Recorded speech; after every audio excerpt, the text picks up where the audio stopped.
미국의 달러화를 약세화시켜서 정말 미국 기업에 좋은 거야? 아메리카라고 얘기하게 된 이유를 보면 미국의 어셋이 바깥으로 나가긴 했어요. 보통 같으면 미국 주식을 팔면 미국 채권을 사는데 그렇게 하지 않고 미국 거를 팔아서 다른 나라 채권도 샀어요. 금도 샀어요. 이미 많이 주춤했어요. 트럼프가 바보 아닌 것 같거든요. 베슨트는 더 바보 아니에요.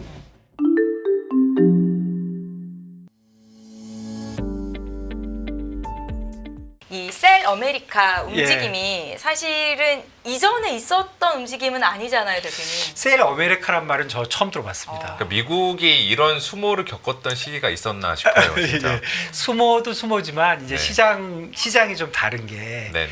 보통 이제 뭐 셀 아르헨티나 뭐 셀 코리아 대표적으로 국장 예, 이런 거. 뭐 그렇게 얘기하면 아르헨티나가 싫어할 텐데 뭐 셀 칠레, 셀 네. 말레이시아 이렇게 이머징 마켓의 어떤 셀이라는 그렇습니다. 용어는 많이 쓰고 결국 셀 어떤 나라 그러면 주식도 빠지고 채권도 빠지고 환율도 평가절하가 되는 네. 거죠. 그러니까 그게 다 뭐 이론적으로도 맞아요.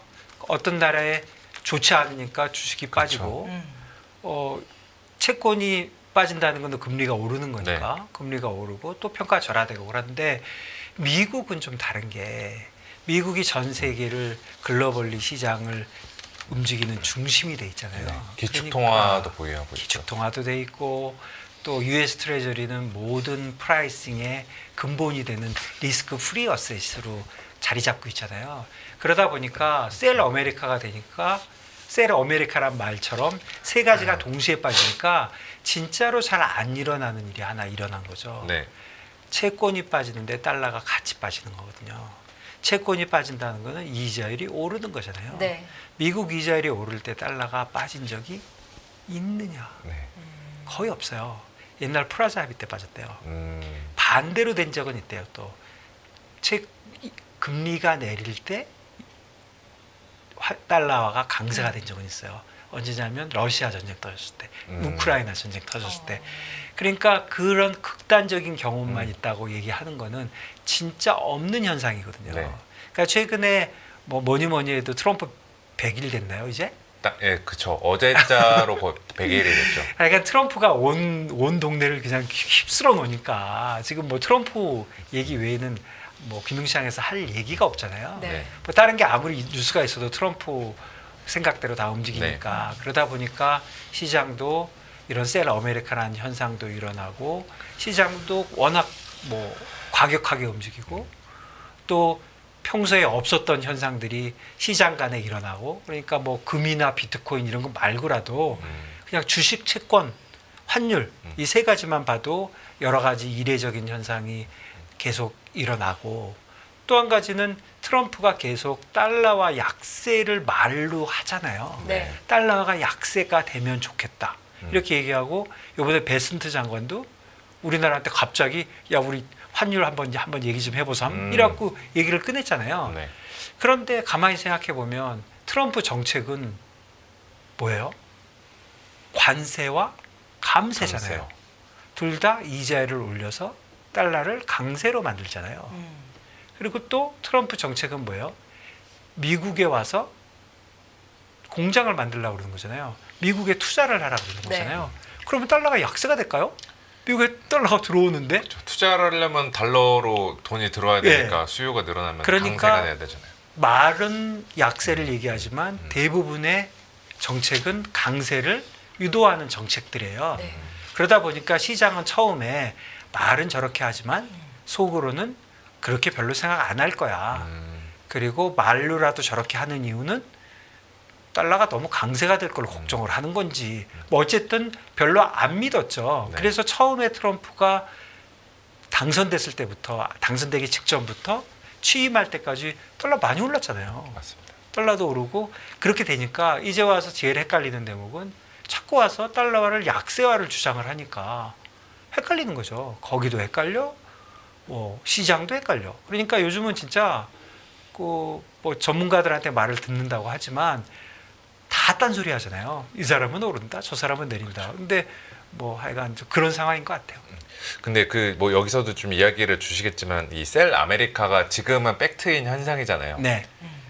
근데 이게 계속 지속될 수 있을까요? 왜냐하면은 미국 뭐 단기적으로는 국채 팔고 미국 국채 팔고 달러 팔고 미국 증시 내다 파는 거는 뭐 응당 이해가 가는데 대안이 있을까? 계속 그렇게 팔 수 있을까? 그 돈들이 어디로 계속 들어갈 수가 어렵죠. 있어요? 사실은 셀 아메리카라고 얘기하기가 되게 된 이유를 보면은 뭐 알 수는 없지만 그게 왜 그렇게 되는지 어찌 알겠습니까? 그렇지만 한 가지 현상은 미국의 어셋이 바깥으로 나가긴 했어요. 네. 보면은 미국 어셋을 대신해서 보통 같으면 미국 주식을 팔면 미국 채권을 사는데 그렇게 하지 않고 미국 거를 팔아서 다른 나라의 채권을 샀어요. 네. 뭐 독일, 네. 뭐 일본도 조금, 네. 그 다음에 다른 나라 채권도 샀어요. 이머징 마켓 채권 요즘 엄청 좋아졌어요. 금도 샀어요. 그러니까 다른 대체 자산이 주로 미국 외의 거에 나갔으니까 지금 셀 아메리카가 일어났다는 현상은 미국으로 몰렸던 자금들이 조금 해외로 나간 거는 맞아요. 그런데 사실은 셀 아메리카라고 하지만 이미 많이 주춤했어요. 우선 주식을 보면 그냥 S&P 기준으로 보면 6,200쯤 있던 게 4,800까지 갔거든요. 그렇습니다. 지금 5,500보다 약간 위에 있잖아요. 5,500이 더하기 빼기 해보면 딱 가운데요. 예, 6,200과 4,800에 대략 5,500. 그렇네요. 예, 딱 네. 가운데요. 그래서 5,500이 굉장히 중요한 레벨이라고 사람들이 얘기했고 미국 채권도 3.8에 있던 게 최근에 4.6까지 가서 그거의 중간이 4.2예요. 지금 조금 근데 아래 지금 있죠. 조금 아래 예, 있죠. 예. 이거 그것도 4.1맨 뭐 이렇게. 예, 그것도 살짝 그걸 넘었어요. 다만 달러만 좀 헷갈리죠. 달러는 110이었던 게 네. 97.5까지 내려왔다가 지금 99까지밖에 안 올라갔어요. 네. 그래서 사실 달러가 제일 헷갈려요. 지금 좀 알 수가 없는 거죠. 아까 얘기한 대로 금리와의 방향이 역방향이어야 되니까 채권하고 같이 갈 수는 없거든요. 그러니까 굉장히 이례적인 현상이기 때문에 굉장히 빨리 끝날 거라고 생각하는 게 상식이 맞잖아요. 네. 그렇다면 미국이 그야말로 셀 아메리카 세 개 중에 주식이 진짜 오르고 채권도 오르고 채권이 오른다는 건 이자율이 내려오고 네. 그러면 달러는 어떻게 될 건지가 헷갈리는 대목이죠. 네. 뭐 하나만 하는 소리지만 둘 중에 하나인데 오르고 아니면 내리고인데 첫 번째는 셀 아메리카 현상이 어느 정도 주춤했는데 너무 과도하게 갔으니까 이거를 되돌릴 거야 이렇게 생각하면 뭐 너무 쉽죠. 미국 주식 오르고 채권 오르고 달러도 오르고 네. 이렇게 생각할 수 있지만 한편으로는 야 진짜 미국이 되돌아오면 다시 전고점 6,200 가고 다시 달러 채권 3.8로 금리 내려가고 그러면 원래 릴레이션대로 가면은 달러가 약세가 되겠네. 네. 트럼프가 입으로 떠들어서 약세가 되는 게 아니라 달러가 약세가 될 수도 있겠네. 그래서 지금 뭐 시장이 다 어렵고 다 맞추기 진짜 어렵지만 달러야말로 정말로 헷갈린다는 거죠. 환율이라는 게 특히나 더 그런 것 같아요. 예, 환율이 원래 좀 맞추기 어려운 데다가 그런 게 있고 그래서 원 달러도 보면은 베슨트가 갑자기 이제 저렇게 얘기를 하니까 우선 첫 번째 드는 생각은 왜 갑자기 저랬을까? 네. 그런데 한 가지 생각을 해보면 베슨트가 한 이유는 이 정도인 것 같아요. 미국이 겉으로라도 달러 약세를 주장하는 이유가 트럼프는 자주 얘기하고 베슨트는 가끔 얘기하는데 결국은 무역 적자. 그거가 생각이 나는 거죠. 무역 적자 때문에 얘네들 달러 그렇게 막 자국 통화 그렇게 막 올리면 안 돼. 평가절하시키면 안 돼. 이렇게 얘기하는 거지만 실질적으로 달러화가 약세가 되면 네. 미국에 좋은가요? 그건 생각해 봐야 될 것 같아요. 우선 첫 번째는 굉장히 어려워요. 왜 그러냐면 아까 관세, 감세, 미국, 아메리카 퍼스트 이런 게 다 맞지도 않고 두 번째는 무역 적자에는 도움이 좀 될지 모르는데 네. 예를 들어서 수출 기업에는 조금 도움이 될까요? 좀 되겠죠? 되겠죠. 네. 그런데 그렇게 많이 안 될 것 같아요. 왜 그러냐면 그 S&P요. S&P 레비뉴, S&P 전체 기업의 네. 500개 기업의 레비뉴가 국내에서 버는 거, 해외에서 번 게 있잖아요. 그게 생각보다 해외에서 번 거 작아요. 국내에서 번 3분의 1밖에 안 돼요. 해외에서 버는 게 28%인가밖에 안 된대요. 그러니까 국내에서 72% 벌어요. 그래서 항상 말할 때 어널리스트들 얘기할 때 S&P는 도메스틱 인덱스라고 부르는 거거든요. 예를 들어서 유로 600이라고 있어요. 네. 유럽에서 제일 잘 나가는 600. 네. S&P가 굉장히 비슷하잖아요. 그거는 해외에서 국내에서 버는 돈이 그러니까 유럽 안에서 버는 게 40%밖에 안 돼요. 그러니까 결국은 환율은 오히려 미국 외 국가들한테 센시티브하지 미국에는 별로 센시티브 안 해요. 왜 그러냐면 해외에서 버는 돈이 28%밖에 안 되거든요. 레비뉴 전체. 그게 첫 번째고 해외에서 돈을 버는 기업도 굉장히 강한 기업이 많아요. 애플, 네. 마이크로소프트, M7 업체. 구글 이런 데는 워낙 장악력이 있기 때문에 달러로 돼 있는 데도 많아요. 채 GTP 달러로 내잖아요. 20불. 네. 원화로 안 돼 있잖아요. 대부분 달러로 돼 있고 그 나라 통화로 돼 있다 하더라도 쉽게 올려요. 장악력이 있기 때문에. 그렇다고 보면 미국의 달러화를 약세화시켜서 정말 미국 기업에 좋은 거야? 제 생각인지 모르겠는데 저는 그런 생각이 들어요. 그러면 뭐 트럼프도 똑똑하겠지만 베슨트는 굉장히 시장을 잘 아는 사람이잖아요. 그 사람이 글쎄 그래서 의문이 가고 첫 번째 그런 의문이 가고 두 번째는 달러화를 그러니까 달러원을 원화를 너무 약세로 만들지 마 이렇게 지금 경고를 하려고 그러는 거잖아요. 네. 그런데 우리나라 정부가 워낙 강세가 좋아요, 약세가 좋아요. 강세를 시키려고 엄청 노력하고 있잖아요. 지금 네. 우리 달러원 오르기를 지금 바라요, 내리기를 바라요. 내려가기를 바라죠. 금리를 인상 안 할 때도 네. 원달러가 걱정이 돼서 금리를 안 내립니다. 이렇게 했잖아요. 저는 그 말이 틀린 말이라고 생각하고 하지만 어쨌든 의도는 대놓고 우리는 달러원이 올라가는 거 원화가 약세가 되는 게 싫어요. 이렇게 하고 있는 정부잖아요. 그러니까 베슨트가 이렇게 앉아서 얘네들 왜 이렇게 원화 약세시키고 그래? 그러면 왜 그러세요? 우리도 내려가기를 바라고 있어요. 지금 뭔 얘기하는 거예요? 이런 대화가 될 게 뻔한데 왜 베슨트는 얘기를 했을까? 잘 모르겠는데 어땠을 것 같아요? 제 생각에는 그냥 결국 미국이 달러와 약세화를 얘기할 때는 나라별로 좀 다르다. 어떤 나라한테는 강하게 주장을 하지만 어느 나라한테 필요 없다. 예를 들어서 일본한테 강하게 예나 강세를 유도할까요? 그러다가 뭐 얘는 캐리 트레이드 걸려들고 어쩌고 할까봐 네. 얘기 안 할 것 같잖아요. 근데 우리한테는 왜 했을까요? 뭐 이렇게 얘기하면 좀 그렇지만 우리 아이들 좀 우습게 아는 것 같고 지금 15개에서 17개 정도 한꺼번에 협상하고 있으니까 네. 야 무역적 흑자 많이 내는 한국에 대해서는 우리가 이 정도는 한마디 해줘야지. 그런 차원에서 하는 게 아닌가 그래서 저는 별게 아니라고 생각을 했어요. 사실은. 그런데 어제 그제 나온 다음부터 어제 오늘 사이에 달러원이 조금 빠지고 있어요. 지금 1,420원 정도 내려왔거든요. 네.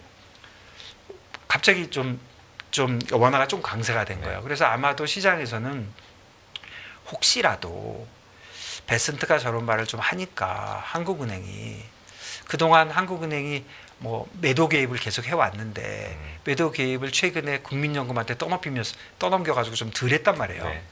그랬는데 뭐 좀 찝찝하니까 요번 기회에 조금 팔아볼까? 팔아도 욕할 사람 아무도 없는 것 같은데 두 번째는 팔아가지고 좀 협상을 좀 부드럽게 만들어 볼까? 우리가 미리 팔았어요. 미리 우리는 열심히 하고 있어요. 이렇게 한지도 모른다는 생각에 조금 내려가는 건지 실제로 오늘 팔았는지도 모르겠어요. 오늘 장 막판에 좀 밀렸거든요. 그러니까 그런 것도 있고 그 다음에 또 전체적으로 보면은 원화가 지금 엄청난 약세거든요. 지금 1,480원 있던 게 1,420원 가니까 야 원화가 강세가 됐겠지라고 생각하지만 다른 쪽으로 보면 유로원, 원옌 이런 거 보면 되잖아요. 네. 원옌은 오늘 1,000원에서 살짝 내려왔지만 1,000원이잖아요. 3년 전 레벨이에요. 유로원은 거의 안 보는데 1,430원이거든요. 지금 조금 내려왔어요. 1,430원이면 15년 전 레벨이에요. 그러니까 원화가 엄청난 약세인 건 맞아요. 그러니까 원화가 달러 대비 말고 다른 이종 통화 대비로 그렇죠. 약세라는 그러니까 거죠. 우리는 달러만 볼 수는 없으니까. 그러니까 달러가 110에서 9까지 내려올 때 우리는 요만큼 내려온 거예요. 딴 데 내려갈 때. 그러니까 원화가 엄청난 약세는 맞으니까 베슨트는 야 원화가 너희들 너무 약세시키는데 니들이 시키는 거 아니야? 하고 얘기는 하지만 사실 자세히 들어보면 진짜로 원화 약세를 싫어하는 거는 미국이 아니라 우리나라 정부거든요. 그래서 그 정도의 사건이 아닌가. 그래서 단기적으로는 이런저런 이유로 달러원이 뭐 1,400원을 깨고 뭐 1,380원도 갈 수 있을 것 같아요. 단기적으로는. 그런데 길게 보면은 원화가 약세인 근본적인 이유가 하나도 해결이 안 됐고, 그리고 지금 원화 약세의 가장 큰 이유는 뭐 이자율 차리 이런 게 아니라 네. 워낙 경기가 나쁜 거잖아요. 그러니까 요즘 셀 아메리카란 말도 있는데 셀 셀 코리아는 뭐 일도 아니죠. 지금 셀- 뭐 외국인들 열심히 팔고 있잖아요. 네, 셀 정부에서. 코리아는 리얼에서 일도 아니에요. 팔고. 네. 그러면 주식 빠지고 채권 빠지고 원화 약세되는 건 일도 아니라고요. 그렇다면은 우리나라가 셀 코리아에서 바이 코리아 쪽으로 가려면 결국 원화 환율이 강세가 되려면 경기가 좋아져야 되거든요. 경기가 지금 거의 마이너스잖아요. JP모간 0.5%라면서요. 그렇죠. IMF도 2.0에서 네. 1.0으로 반 깎고. 그리고 한국은행은 계속적으로 낙관만 해왔고, 그리고 이자율에 관련돼서도 제가 뭐 왔다 갔다 그냥 말씀드려보면 이자율에 관련돼서도 한국은행이 계속해서 지연해서 안 내리잖아요. 네. 이자율은 선제적으로 내릴 때 효과가 있는 거거든요. 뭐 잘 아시잖아요. 네. 그런데 계속적으로 뭐 이유야 있었겠죠.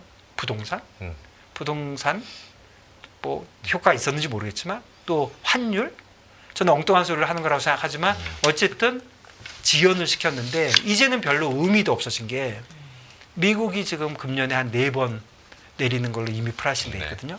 4번 플러스예요, 벌써요. 네. 그러면 미국이 4번 내리면 4.5에서 3.5 아니면 3.25니까 4번 내리면 이제 FOMC 매번 내려야 돼요. 지금 5번밖에 안 남았거든요. 그러네요. 그렇죠? 매번 내려야 돼요. 6월, 7월, 예. 9월. 다 내려야 돼요. 그래야지 5번 내리고 지금 프라이싱은 4번에서 5번 네. 사이거든요. 한 번 쉬어야 돼요.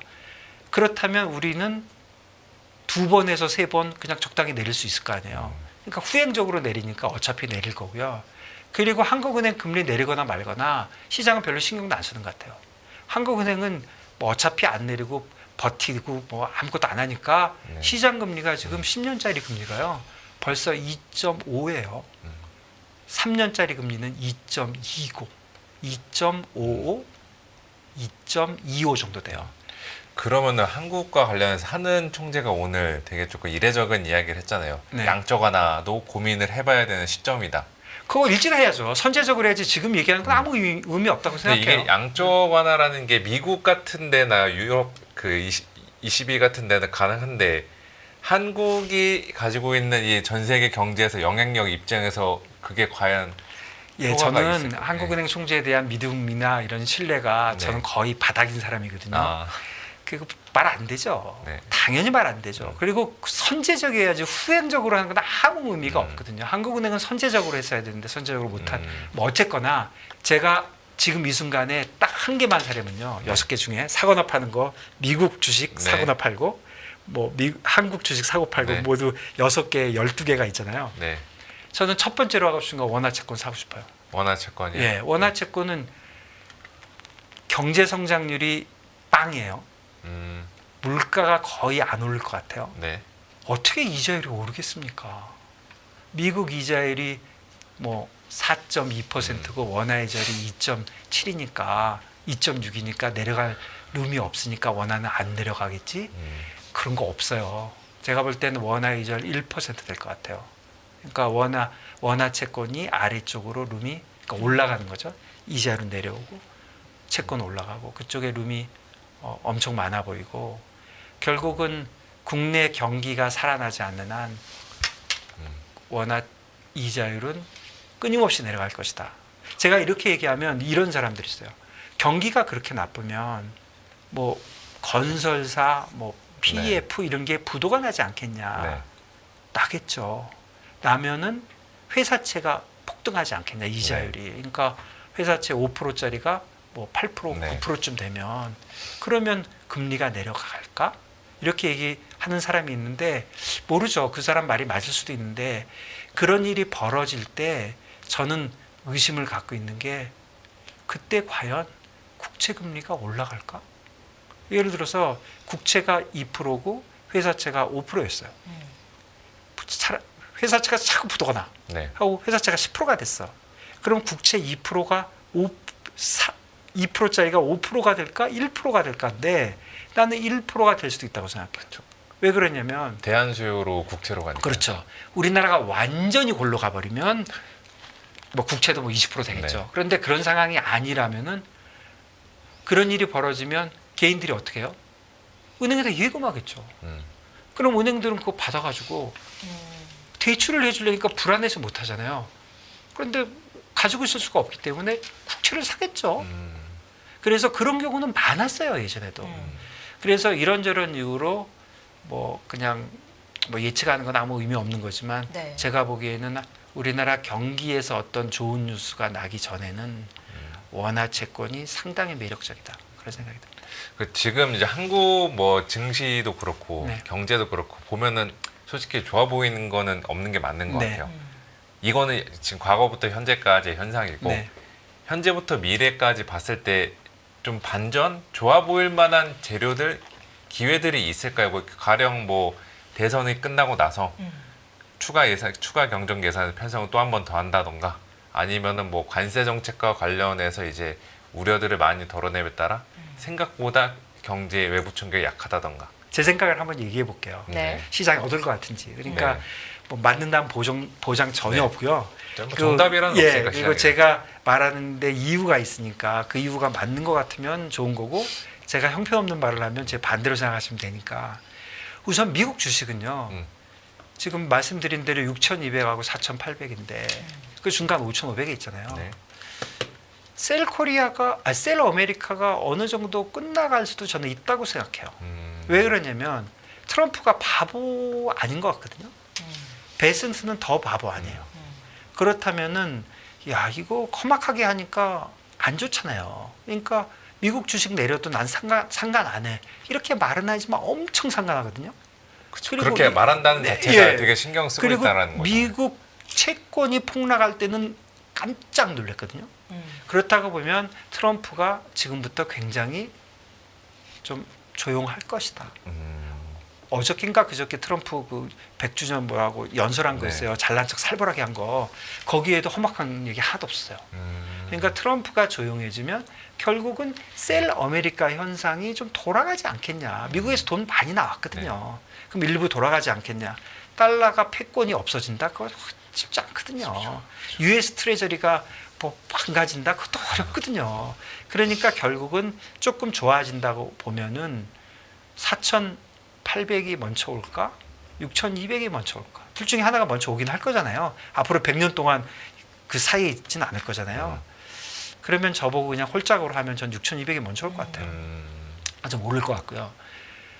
원화 주식은 그러니까 국내 주식도 오를 것 같아요. 미국이 오르면 오르겠죠. 네. 다만 조금 좀 비관적으로 얘기하면 이제까지 미국이 지금 S&P로 5%, 나스닥 10% 정도 빠졌어요. 올해. 네. 네. 유럽 주식은 5% 올랐고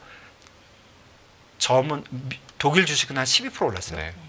일본은 10% 빠졌고 우리 5% 오르고 이래요. 그러니까 미국과 한국만 해도 지금 15% 차이 나거든요. 벌어질까요? 줄어들까요? 저는 좀 줄어들 것 같아요. 똑같은 의미예요. 셀 아메리카 때문에 우리 조금 한국이 상대적으로 좋았는데 그러니까 미국이 오르면 당연히 따라 오르겠지만 이제부터는 상대적으로 좀 덜 오르지 않겠나. 뭐 단순하게 셀 아메리카가 미국 주식이 오르는 이유라면 내 말이 맞다면 그 말이 맞다면 제 두 번째 말도 맞을 가능성이 굉장히 많아요. 앞에가 틀리면 뒤에도 또 틀리겠지만 네. 그 이게 어떻게 보면 셀 아메리카이기도 하고 동시에 이제 미국과 비미국의 디커플링 탈동조화잖아요. 네. 만약에 셀 아메리카가 이제 현상이 되돌림돼서 바이 아메리카로 전환이 되면은 뭐 미국만 가는 거 미국 가는 거 자처하더라도 다른 나라 국가 증시는 빠질까요? 따라가겠죠. 올라갈 거라고 봅니다. 왜냐하면 제가 생각하기에 네. 미국에서 나온 자금이 다른 나라 증시로 흘러 들어가서 그 나라 증시를 오르게 만들었다라면은 네. 반대의 논리도 한번 적용해 볼 수 있다. 그것도 예 일리는 있지만 네. 그래도 일반적으로 저는 이렇게 얘기하면 또 쟤는 친민이 뭐 이렇게 얘기할지도 모르지만 미국의 영향력이 너무너무 아직도 파워풀하기 때문에 미국이 저렇게 트럼프 때문에 아주 흔들릴 때 반사 이익이 좀 있었던 거는 네. 외국 주식, 외국 채권으로 미국 자금이 좀 나온 건데 네. 미국에서 뭔가 다시 살아나고 미국이 또 좋아지려면 네. 뭐 셀 어메리칸만 없는 현상으로 되겠습니까? 미국 어닝도 좋아져야 되고 뭐 여러 가지 좋아져야겠죠. 그렇죠. 그리고 파월도 좀 완화적으로 좀 하고 그런 현상이 벌어진다면 결국은 미국이 오르면 다른 데도 같이 오른다. 오른다. 그런데 이제 우리나라에 좀 한정해서 보면 이제까지 상대적으로 한 15% 정도 좋았는데 그거는 오히려 격차가 줄 수 있지 않나. 미국이 10% 오르면 우리는 뭐 그거보다 적게 오르는 거 아니냐. 뭐 내리는 쪽은 잘 모르겠습니다. 일단 오르는 쪽으로 보면 네. 그런 것 같고요.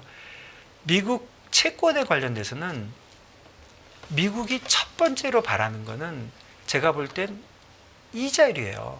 이자율 환율이 낮추는 아니에요. 거. 이자율 낮추는 거. 네. 예, 베슨트도 대놓고 얘기했고요. 네. 들어올 때부터 그 베슨트가 어떤 사람이냐면 저는 베슨트를 개인적으로는 당연히 모릅니다. 그런데 네. 그 사람을 어렸을 때부터 너무 많이 들었어요. 참고로 저보다 한 살 어려요. 아, 그러니까 나이가 비슷해요. 둘 다 트레이더로 시작했고 그 네. 사람은 소로스에서 시작을 했고 아마 어렸을 때 소로스가 그 영국 공격했을 때 주니어에서 봤을 거예요. 와, 진짜 예, 되게 예. 부럽네요. 그런 경험 해보는 거는 예. 진짜. 그리고 40대에 그 40대 초반에 그 소로스 펀드의 트레이딩 헤드가 됐어요. 저는 40대 초반에 그냥 한국의 트레이딩 헤드 됐고요. 네. 그러니까 저하고는 비교할 수 없지만 그때 제가 그 사람 이름을 들었어요. 어떻게 들었냐면 일본 시장에서 질러가지고 그냥 일본 옌 공격한 게 아니라 네. 그 채권하고 아비트라지 비슷한 거 해가지고 10억 불 벌었어요. 굉장히 짧은 시간에. 그게 마켓에서 아주 유명한 스토리였어요. 그래서 제가 들은 기억이 나거든요. 그 이름이 베슨트였어요. 그 사람이 재무부 장관이 되더라고요. 그러니까 난 그 사람을 막 좋아하거나 훌륭한 사람이라고 얘기하는 게 아니라 최소한 시장을 굉장히 잘 아는 사람이에요. 시장을 굉장히 잘 아는 사람인데 첫날 와서 한 말이 파월의 그 기준금리가 중요한 게 아니라 실질금리가 중요한 것이다. 그렇죠. 이렇게 얘기했죠. 네. 파월의 힘을 낮추려고. 그리고 실질금리는 미국 10년짜리 국채인데 그건 내가 어떻게 할 수 있어 이렇게 얘기했어요. 할 수 있나요? 있죠. 재무부 장관은 할 수 있죠. 국채 뭐 물량을 조절한다던가. 그다음에 오퍼레이션 트위스트. 네. 예, 이런 것도 할 수 있고. 그러니까 처음부터 얘기를 했고 요번에 트럼프가 90일 그 연장한 것도 뭐 그냥 이거는 그냥 들리는 말이지만 페슨트가 들어가서 야, 안 돼. 이거 진짜 큰일 나게 생겼어. 아, 트럼프를 설득을 한 거예요. 예, 마지막 한 시간에 그 페슨트가 들어갔다는 게 뭐 모르겠어요. 가십인지. 그래서 어쨌든 뭐 베슨트 얘기를 안 한다 하더라도 미국이 첫 번째로 원하는 것보다도 진짜로 싫어하는 거는 달러 이자율이 올라가는 거예요. 그렇다고 보면 달러 이자율의 최우선 정책을 둘 것이다. 그렇다고 보면 채권은 사야겠죠. 그렇게까지 목숨 걸고 막는데. 달러 강세랑 달러 그 금리가 오르는 걸 싫어한다라는 게 네. 맞으면은 그러니까 앞으로 관세 같은 경우도 그냥 뭐 계속 내려가는 걸로 보면 되겠네요. 일부 국가는 정말로 예, 뭐, 예외가 아니라 아니, 면제해주고. 거기까지는 잘 모르겠어요. 관세학과 연결까지 하면 너무 어렵지만 제가 그냥 미국 채권이 지금 4.15인데 네. 3.8까지도 이자율이 내려와서 채권이 올라갈 수 있다고 그냥 한번 생각을 해보는 이유는 네. 딴 거 모르겠는데 트럼프나 재무부가 저렇게 강하게 원하고 있는데 쉽게 올라갈까? 그리고 트레이딩 할 때 제일 무서운 게 뭐예요? 버는 게 아니라 크게 터지는 게 무서운 거잖아요. 그렇죠. 저는 항상 그래요. 저는 뭔가 버는 것보다 크게 터질까 봐 겁나요. 왜냐면 이 한 트레이드로 아주 그냥 끝장날까 봐. 회사에서 잘리거나 내가 갖고 있는 돈을 다 털리거나. 네. 그런데 채권을 사는 건 내가 조금 안심이 되는 게 확 털릴 것 같진 않아. 이게 이자율이 갑자기 5% 되면 트럼프가 막든 베슨트가 막든 확 막아줄 것 같아. 22년에 영국의 이자율이 폭등했을 때 그랬잖아요. 달러가 110 갔다가 내려올 때 네. 그 시발점이 됐던 게 영국 금리가 폭등했을 때요. 그때 리슨가 뭐가 들어와가지고 난리 났을 때.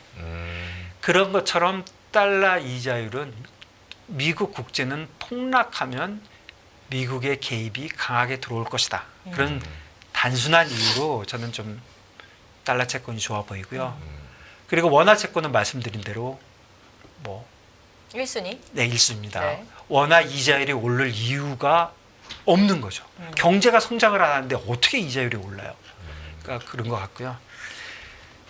마지막으로 환율은 진짜 어려워요. 환율은 우선 99에 있는 게 위로 갈런지 아래로 갈런지 진짜 어렵고 앞에 제 두 얘기가 다 맞아도 그래도 모르겠어요.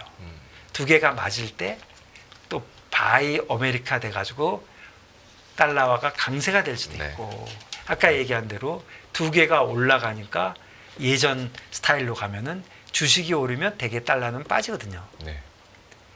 채권이 오르면 대개 달러는 오르거든요. 그러니까 모르겠어요. 그래서 그게 제일 어렵고요. 그리고 달러원은 말씀드린 대로 그야말로 우리나라 경기가 관건이라서 그냥 요번에 이런 뭐 한미 통상 뭐 관세 협정이나 뭐 이런 것 때문에 혹시라도 1,400원, 뭐 1,380원까지 내려갔는데 우리나라 펀더멘탈의 움직임이 별로 없어 보인다.